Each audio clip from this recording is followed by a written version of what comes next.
Paul, I absolutely love how you're taking this club back. So you can see you're turning your hips, you're turning your body, your hands are working inside, you're keeping the club head outside of your hands. Okay, when we say hands in and then club out, that's exactly what we mean. Okay, so that allows you to get into a pretty solid position halfway back where the shaft is looking a little bit steeper inside of the golf ball. However, the one thing I will say is that you do tend to restrict your hip turn as you get up to the top of your swing. And you're going to create a little bit of false depth. So it looks like your hands are really deep here, maybe even a little bit too deep. However, you have not even opened up your hips more than 25 degrees here. So that tells me that you're pulling this trail arm in and behind you, you're pulling your lead arm in and across your chest. The shaft is a little bit across the line. And from this position, when you start to shift into your lead side and rotate toward the target, you're going to come down rather steep.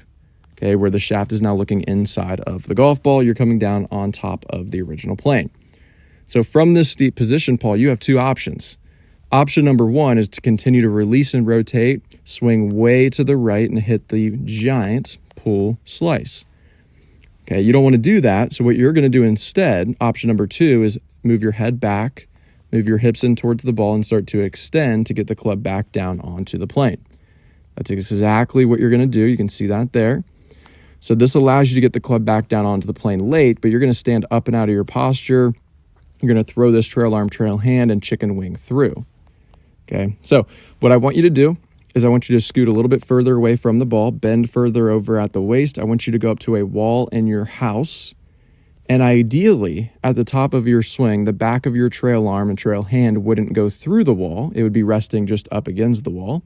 And the club shaft would be on the wall as well. Okay, this is going to force you to turn these hips open 45 degrees. This is going to force you to be at the proper top position with the shaft a little bit more on plane. So when you do start to shift into your lead side, rotate down toward the target, your hands are going to beeline, you're going to shallow the club instead of coming down steep.